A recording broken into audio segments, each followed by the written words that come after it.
Duterte! Duterte! Duterte! Duterte! Ano ang sigaw ng mga mamalang Pilipino? Duterte! Duterte! Duterte! Duterte! Sir Bob! Sir Bob! Sir Ben! Sir Ben! Sir Ben! Sir Ben! Sir Ben, titawag ka na dito. Titawag ka na dito.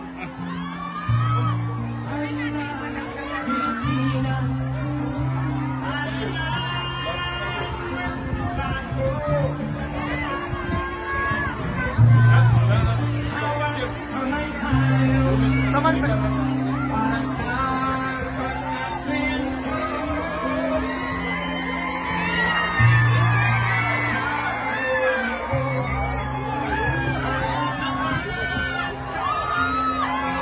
Ano ang sigaw ng mamamayang Pilipino?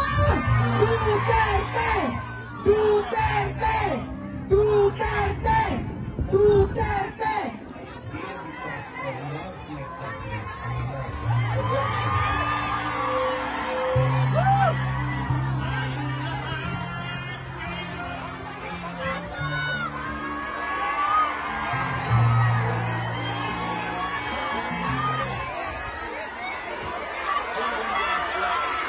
Ulit, ulit.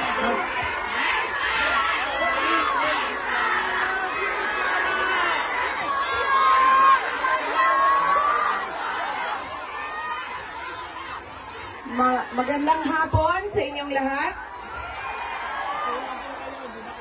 Unahin po muna natin ang ating pagpapasalamat sa Diyos dahil sa magandang araw na ito at sa safe na pagbiyahe ninyong lahat papunta dito sa The Hague, Netherlands. At syempre, dahil bumiyahe kayo papunta dito, ay mag-ingat kayo sa biyahe ninyo pauwi lahat sa inyong mga tirahan mamayang hapon.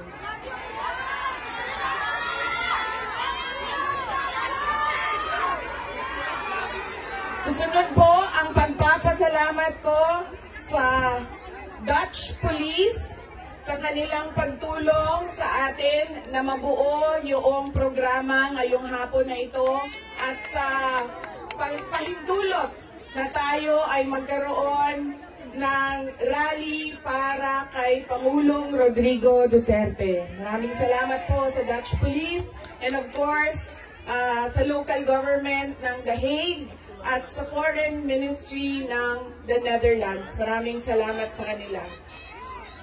Ang susunod na pagpapasalamat po ay mula sa akin para sa ating mga organizers ngayong hapon na ito sa Executive Committee na nag-meeting araw-araw, iba't ibang time zone para pag-usapan kung paano natin maisagawa ang ating pagsuporta, pagpapakita ng suporta kay Pangulong Rodrigo Duterte na patiwasay at maayos ang ating pagsama-sama ngayong hapon na ito. Duterte! Duterte! Duterte! Duterte! Duterte! Kanina nung naglalakad ako papunta dito sa park, meron akong mga nakasalubong na mga galing Germany. At tinanong ko sila kung gaano katagal ang biyahe mo, ma'am, papunta dito. Sabi niya 9 hours daw. At 9 hours din daw siyang babiyahe pauwi.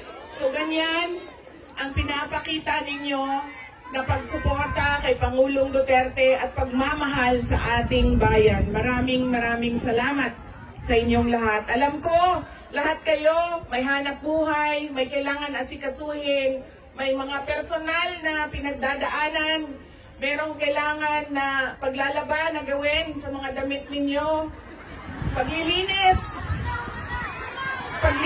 ng bahay, pagbayad ng utang,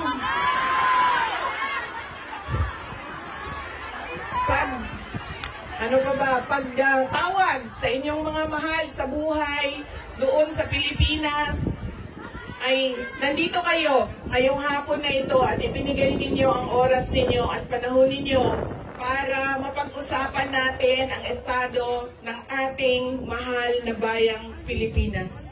Maraming salamat po sa inyo. Pangit kasi. Naikwento ko na ito noon, pero mas mahalaga yung kwento ngayon dahil napag-usapan namin siya ni Pangulong Duterte doon sa loob ng detention center ng ICC. Noong ako ay bata pa, lagi sinasabi ng hindi niya sinasing yung generation ng tatay ko, 1940s, 1950s, 1960s, hindi sila yung mga magulang na tulad ngayon sa ating, na ini-explain natin sa ating mga anak kung bakit natin ginagawa ang mga bagay-bagay. Lagi dapat may explanation. Sa kanilang henerasyon ay diretso ka lang pagsasabihan or pagalitan. Ganun yung generation nila. Nung ako ay lumalaki, lagi niya sinasabi sa akin, hindi ka tao sa paningin ko kung hindi ka doktor o abogado. Lagi niya yang paulit-ulit habang ako ay lumalaki. Lagi niya yang sinasabi, pag hindi ka natapos ng pag-aaral mo, magiging abo ka dyan sa gilid ng daan. He always emphasized that you mean nothing to the world if you do not finish your education. That was his, that is my greatest gratitude to my father. The emphasis he gave in education. Wala namang problema sa akin yun nung ako ay lumalaki dahil gusto ko din naman talaga maging doktor. Kaya on that point, pareho kami ng, hindi ako yung pinipilit ng mga magulang na magdoktor ka kahit ayaw. So walang naging problema sa amin doon. Pero nung hindi man naging successful yung aking pagpasok sa medisina, ay lumipat ako sa pagiging abogado dahil binigyan din naman ako ng option ng aking tatay na pwede ang abogado. Yun lang ang katanggap-tanggap sa kanya, maging abogado o maging doktor. Noong nakapag-usap kami, noong isang araw, sabi niya sa akin, naging forceful ba ako, mapilit ba ako sa pagsabi ko sa iyo na maging abogado ka? Sabi ko, oo. Sinasabihan mo ako, pinapagalitan mo ako. Lagi. Kinento ko sa kanya na isang beses, bihira akong umiyak. Pero isang beses, dahil nalaman ko na hindi ako makakatuloy sa 4th year law school dahil meron akong isang bagsak na subject, wala akong ibang masabihan nung sakit na nararamdaman ko. Kasi pakiramdam ko, yung tatay ko lang din, makakaintindi sa akin dahil dumaan din siya ng law school. So tinawagan ko siya. Hindi ako makapagsalita. Iyak lang ako ng iyak. Humahagulgul ako sa iyak na sinasabi niya, hello, hello, hello, nasaan ka? Nasaan ka? Yun lang ang sinasabi niya, nakidnap ka ba? Nakidnap ka? Tapos iyak lang ako ng iyak. Tapos dalawa lang ang tanong niya na paulit-ulit, nakidnap ka ba o buntis ka ba? At that point na paulit-ulit na niyang tinatanong kung buntis ba ako, sabi ko na sa kanya, pa, hindi ka man siguro umiiyak ang babaeng buntis. Siguro happy siya, no, na buntis siya. Sabi ko, nahihirapan ako sa isang subject ko and pakiramdam ko, sasabit ako dito. Tapos ang sagot lang niya sa akin ay, Sabi niya, yun lang pala eh, bakit mo ko tinatawagan? Mag-aral ka na. Ganon. Ganon ka tigas yung kanyang paninindigan, paniniwala at pagpipilit na ipursige ko ang aking edukasyon. Wala nang, huwag ka na umiyak, mag-aral ka, magbadali lang yan, lumabas ka muna, magkape ka, wala. Sinabi lang niya sa akin, yun lang pala. Ibaba mo na yung telepono at bumalik ka na sa pag-aaral mo. Kaya noong ako ay naging abogado, yun din yon ang sinasabi ng kaibigan ng tatay ko sa akin na nakita niya ang tatay ko, sobrang saya. Yung araw na yun na nalaman niya na naging abogado ako, yun yung sobrang saya niya. At sinabi sa akin ng kaibigan ng tatay ko, sabi niya, hindi mo maiintindihan kaming mga tatay na kaming mga abogado pag nagkaroon kami ng anak na abogado. Ganun, iba yung saya namin kapag nakikita namin na meron na kaming anak na abogado. Sabi niya sa akin doon, sabi niya, pinilit ba kita? Sabi ko, hindi lang pilit. Sinigawan mo ako at pinaiyak mo ako ng maraming beses dahil sa edukasyon at sa pag-aaral. At sabi niya, di buti na lang dahil meron akong abogado ngayon na anak na inutos-utusan ko dyan. Kausapin niyang mga huwes dyan. At ngumiti siya. He smiled. And it seemed to me that it was a comfort to him that he had a daughter who is a lawyer. In fact, sabi niya,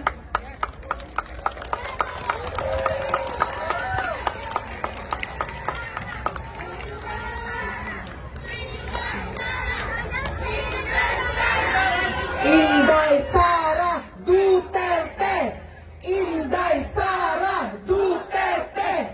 Inday Sara Duterte! sabi niya, lagi, pag pumapasok ako doon at nagkakaroon kami ng oras na makapag-usap, sinasabi niya, kailan ka ba uwi ng Pilipinas? Anong date ka uuwi ng Pilipinas? Anong ginagawa mo dito? Bakit hindi ka pa umuwi sa Pilipinas?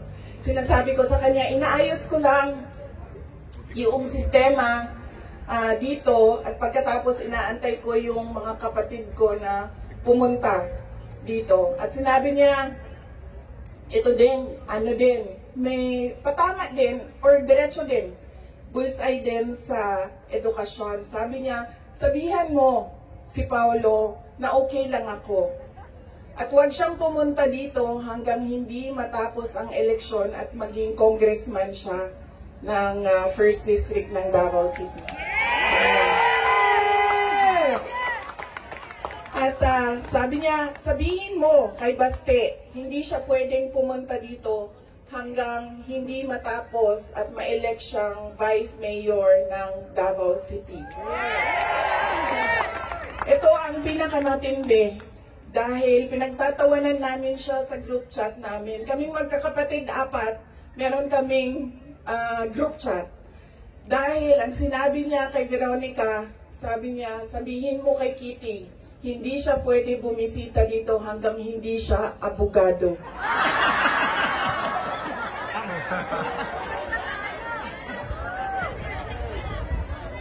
Sabi ni Kitty, grabe ang overacting ni Papa. So, ibig sabihin ba, mga 5 years. She has 5 years until she becomes a lawyer. Na meron pa akong 5 taon na bago ako makabisita. Ganon siya kahit na nandun siya sa loob, ang kanyang iniisip, unang-una, yung mga kapatid ko na kailangan magtrabaho para sa syudad ng Davao, yung kapatid ko na kailangan mag-aral. Yun pa rin ang iniisip niya. At kapag tinanong mo siya Pa, ano ba ang kailangan mo dito sa loob? Ang sinasabi lang niya, mga, alam mo yun, mga bagay na shaving cream, Necessity. Coke Zero, Monggo. Piniritong. tumigil na siya sa kakahingi ng Pinoy na ulam dahil parang hindi talaga kaya nung nagluluto sa loob ang Pinoy na ulam. Pero nagpadala ako kahapon ng PDF file ng mga recipes na pwedeng sundin nung nagluluto. Yes! Duterte! Duterte! Duterte! Meron siyang, meron siyang hilig sa Coke Zero at yun lang yung hingi niya. May shopping list doon sa loob.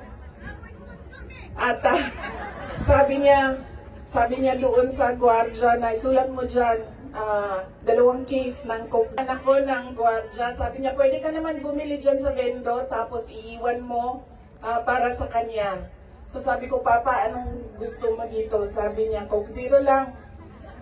So bumili akong 4 na Coke Zero, iniwan ko sa kanya. Sabi ko pa, that's 1 for each day pa ha. So today, tomorrow Saturday, tomorrow Sunday, Monday, Tuesday, Wednesday. Dahil darating na yung grocery list mo by Wednesday. At sagot niya sa akin, bakit isa lang?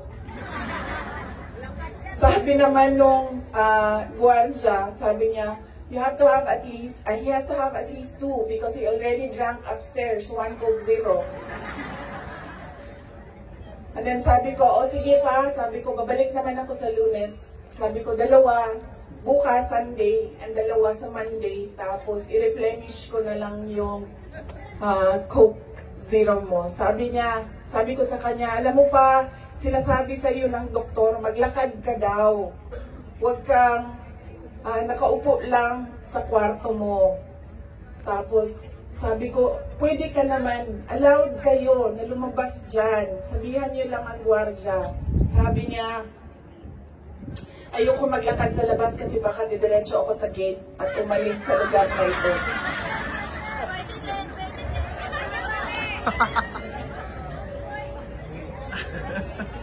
Nagkakaroon na rin siya ng mga kaibigan, yung mga tao doon sa loob ay nagiging kaibigan na niya. At hindi ko lang alam, baka paglabas niya marunong na mag-Dutch. Pero karamihan nung kasama niya sa loob ay French speaking.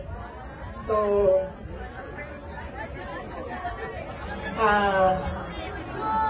baka paglabas niya, no, hindi na kayo kay kamao magbinisaya, tingala tama.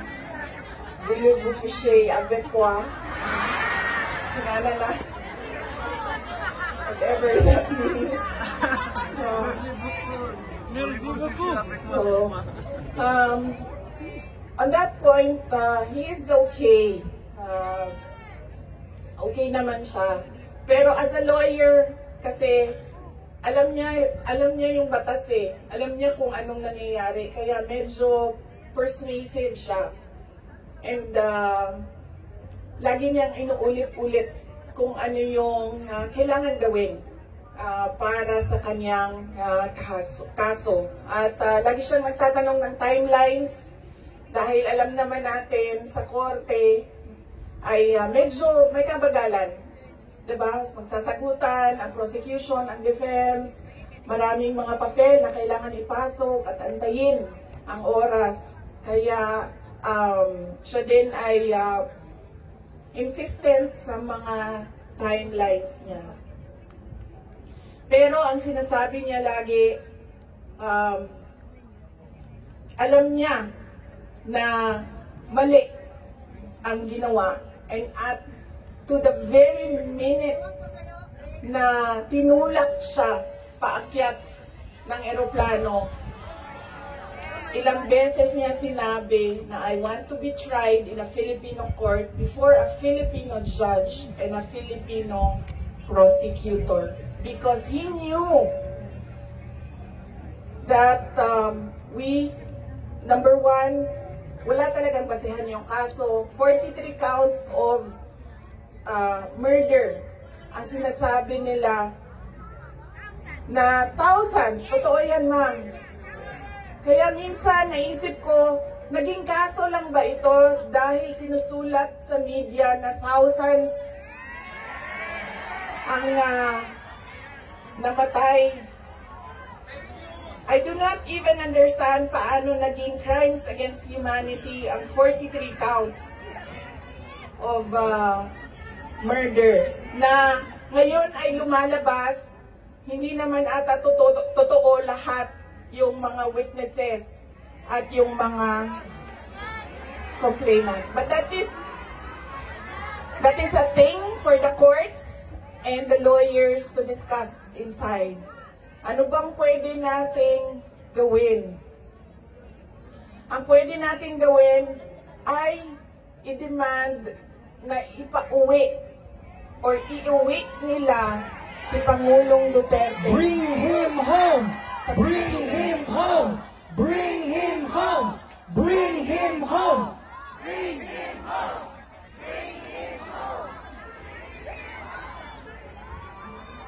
Dahil yun din ang gusto niya.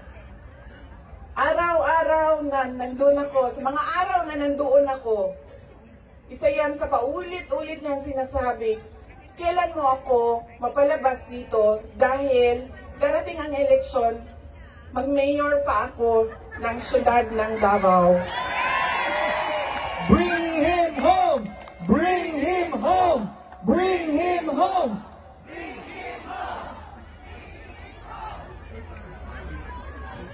At yun ang gusto niya. Gusto niyang umuwi. Sinabi ko din sa kanya yon pa. Sabi ko, yung kagustuhan mo na umuwi, yan din yung katapusan ng buhay mo. Magiging Ninoy Aquino Jr. ka. At sinabi niya sa akin, sabi niya, kung ganyan ang kapalaran ko, then so be it. Basta lang mauwi ako sa Pilipinas.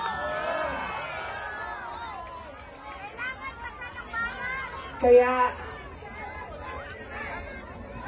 meron man akong worry para sa kanyang safety and security, pero lagi niyang inuulit-ulit talaga, ibalik niyo ako sa Pilipinas. Bring him home! Bring him home! Bring him home! Bring him home! Nagtatanong marami, ano bang pwede magawa? Huwag natin tigilan ang panawagan sa gobyerno natin sa Pilipinas at sa lahat ng gobyerno na nakikinig at dito sa ICC na ipaalam sa kanila na mali ang ginawa kay Pangulong Rodrigo Duterte. At paano ba itama yon? Ibalik nyo lang siya sa Pilipinas. Ituloy nyo lang yung kaso, walang problema. Ibalik nyo lang siya. Bring him home! Bring him home! Bring him home! Okay naman sa init? Ako dili. Kaya nga no, sunburn ang katungaan niya. Ang katungaan dili. Okay lang.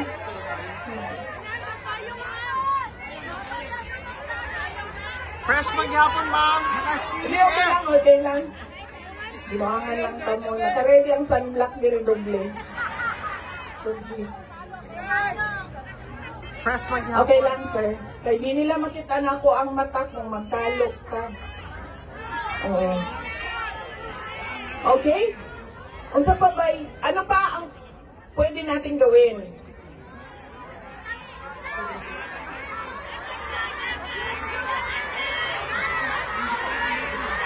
Fifi, just tell us what to do.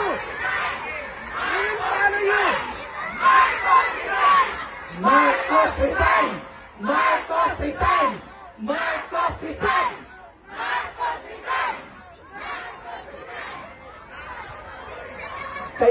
nagsabi niyan, hindi ako ha. Bukas, suspended na kayong lahat. Nakulong na kayong lahat sa sedition. At kayo, hindi na kayo makakauwi dahil kinulong na kayo dyan sa...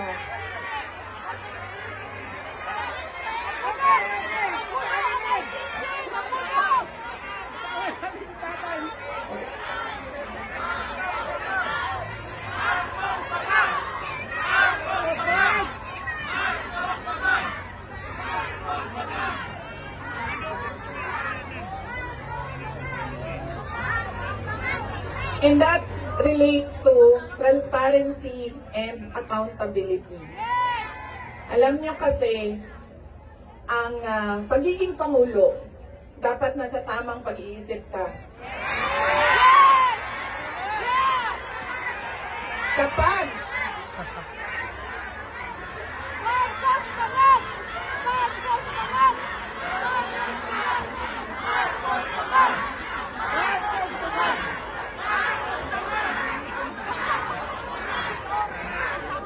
dahil nasa mga polisiya mo at desisyon mo ang kinabukasan ng kabataan at ng bansa.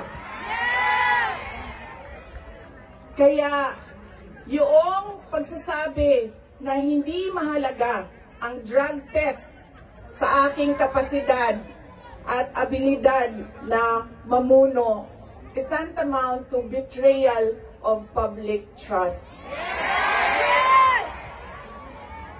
Dahil kailangan malaman ng taong bayan na nasa ayos ang iyong decision making.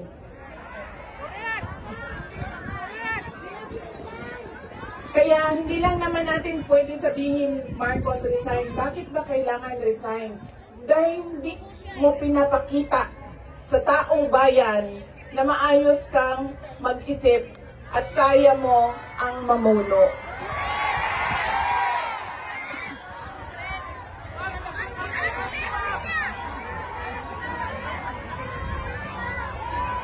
Madaming mga tanong na nasa loob na ng korte.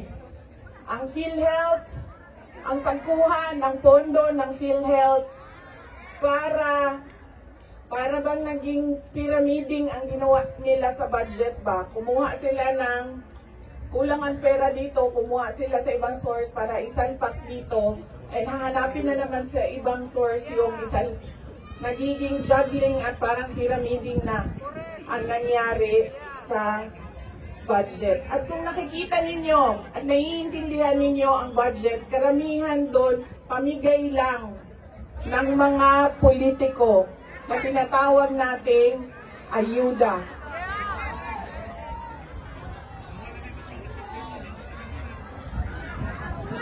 Tumakbo kami sa plataforma ng unity at continuity. Continuity, kasali na doon ang big ticket projects o mga build projects ni Pangulong Duterte. Pero wala kayong nakikita ngayon na development projects. Dahil lahat yon ay nakatago sa mga proyekto na pamigay o nandoon lang sa bulsa ng kontraktor at ng politiko na gumawa kuno ng project. Makikita ninyo na hindi handa ang Kongreso sa paggawa ng budget dahil may mga blanco doon sa enrolled bill na pinasa nila. Ibig sabihin, walang nag-iisip at hindi pinag-isipan paano ba natin gamitin ang pera ng gobyerno na makita natin na merong kapayapaan at kalambuan, kauswagan sa ating bayan. Noong ako ay tinanong noon bakit ako nag-resign sa Department of Education. Sabi ko, unang-una, personal yon. Meron kaming personal na hindi ko gusto na ginawa niya sa akin. Pangalawa, dahil sa loob ng Department of Education. Sinabi ko na itong noon, personal ko to na experience. Yung budget ng school building program ng Department of Education, pinaghati-hatian lang sa loob ng House of Representatives. Noong unang taon, nagawan ko ng paraan. Sabi ko, hindi pwede, sige, kung yan ang gusto ninyo, yan ang makapagpapasa ng budget. Para magkaroon ng budget ang Department of Education, dadaan pa rin kayo sa validation ng regional offices ng Department of Education. Pag sunod na taon, naisipan na nila kung ano ang gagawin nila at hindi nila ma-deny ito dahil nakikita ninyo sa papel. Kaya wala din kumukontra sa akin dahil nakikita sa papel. Ang ginawa nila, gumawa sila ng sarili nilang listahan. Doon nakikita mo, pinaghati-hatian nila ang school building program at inattach nila sa General Appropriations Bill na sinabmit nila sa Senado. Sinabi namin sa mga senators, nakita nyo ba kung anong ginawa? Sabi nila, oo, nakita namin kung anong ginawa ng House of Representatives. Sabi ko, please, hindi natin masasolve ang problema ng school building program kung ganito lagi ang nangyayari sa budget ng new construction. Meron pang ibang problema sa loob ng budget. Sinubukan ng mga senators na tanungin, pasagutin, sumasagot, yes, pero pagdating sa BICAM, anong nangyari? Wala namang totoong BICAM kung saan pinag-uusapan ang paggamit ng pera. Ang desisyon lang na nandun ay kay Zaldico, nung panahon ko, kay Zaldico at kay Martin Romualdez. At diretsong pinapapirma sa malamang tao na hindi nagbasa o hindi binasa ang buong budget. Kaya walang nakakita o hindi nila nakita dahil hindi naman binasa na may blanco doon at pwedeng lagyan ng kahit anong amount yung mga blanco sa budget. Madaming katanungan, madami ang problema ng bayan. Kaya lagi ko sinasabi, hindi kami ang problema ng bayan. Ang problema ng bayan ay ang governance mismo ng Pilipinas. Yan ang problema ng bayan. At dahil may problema sa gobyerno, ay tuloy-tuloy ang kahirapan doon sa ating bayan.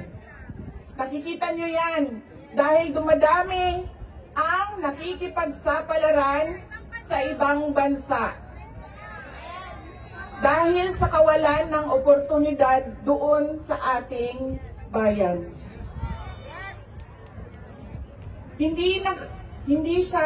We should not be proud that we are exporting our countrymen, our workforce abroad dahil, wow, ang daming dollars na pumapasok sa Pilipinas dahil sa padala.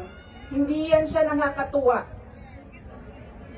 Dahil ang isang bansa, dapat meron siyang oportunidad na binibigay sa kanyang mamamayan. Hindi lang yan. Decent housing, peace and order, quality healthcare. Nakikita nyo yan dito sa mga bansa kung nasaan kayo. At kaya kayo nandito dahil hindi nyo yan nakikita doon. And apparently, tayo lang yung nakakakita, yung nakaupo doon, hindi nila nakikita. Correct. Ayaw din yan.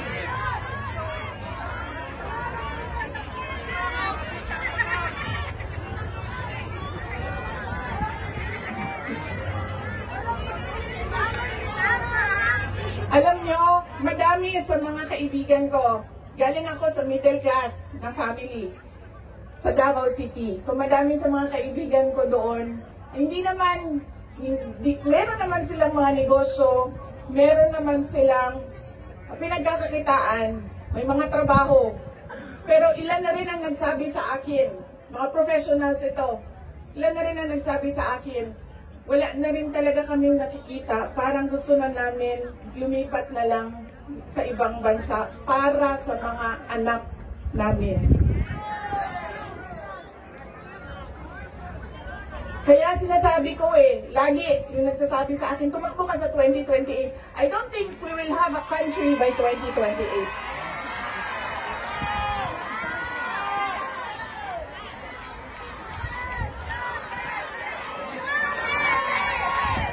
Duterte!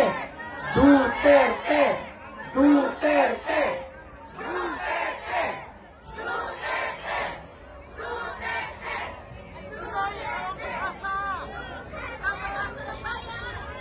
Kaya dapat natin i-exact ang responsibility dyan sa gobyerno na ibigay nila kung ano yung karapat-dapat para sa ating bayan. Dahil kung meron man ang okay sa kanila na pumunta sa ibang bayan, meron ding mga tulad namin na ayaw namin kahit anong mangyari umalis sa Pilipinas. Dahil gusto namin doon magpamilya, doon palakihin ang aming mga anak. Kaya dapat meron tayong nakikita kung ano yung dapat para sa isang bayan. At alam niyo yon kasi nakikita niyo yan. Kasi nakaikot na kayo sa iba't ibang bansa.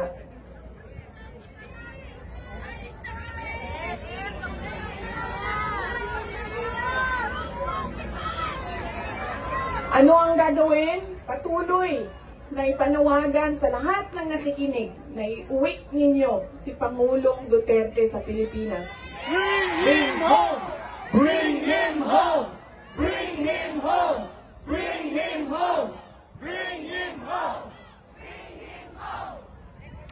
At pangalawa, patuloy natin na hingiin sa gobyerno, sa administrasyon na ibigay ninyo ang serbisyo at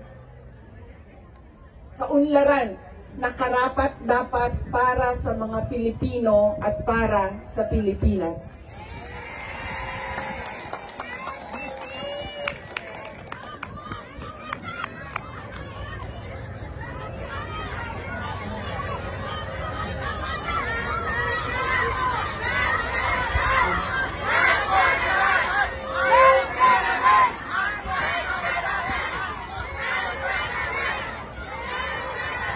Sa kagahi, sa ako ang bantak din naman din, naging ko karan. Kaya, nagpugong yan ko nga, manili ko mahulog.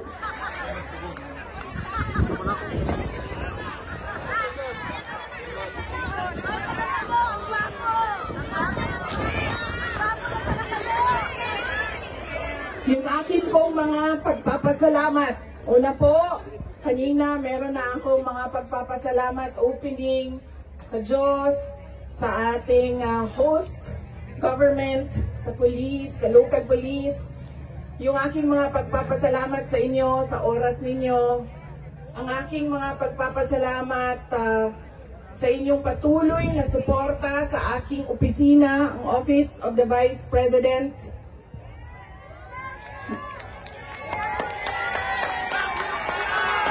Inday Sara Duterte! Inday Sara Duterte! Inday Sara Duterte! Inday Sara Duterte! Our President for 2028! Malakas ang loob ko dahil nandyan kayong lahat.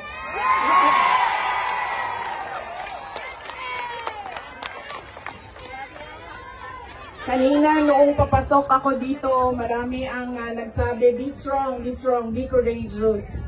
I I am only as strong as you are. Kung nakikita ko, sobrang lakas ninyo at sobrang lakas ng pagmamahal ninyo sa bayan, ganyan din ang nararamdaman ko.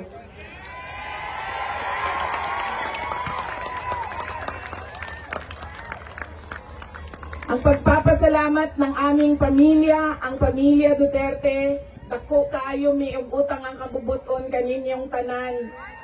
Sa higayon nga gihatag ninyo kanamo nga makaserbisyo sa ato ang nasod. Napakalaki ng utang na loob namin sa inyong lahat sa pagkakataon na ibinibigay ninyo sa amin na makapaglingkod sa bayan. Maraming salamat po sa inyo, mga kababayan namin. Why sa Payan, VP?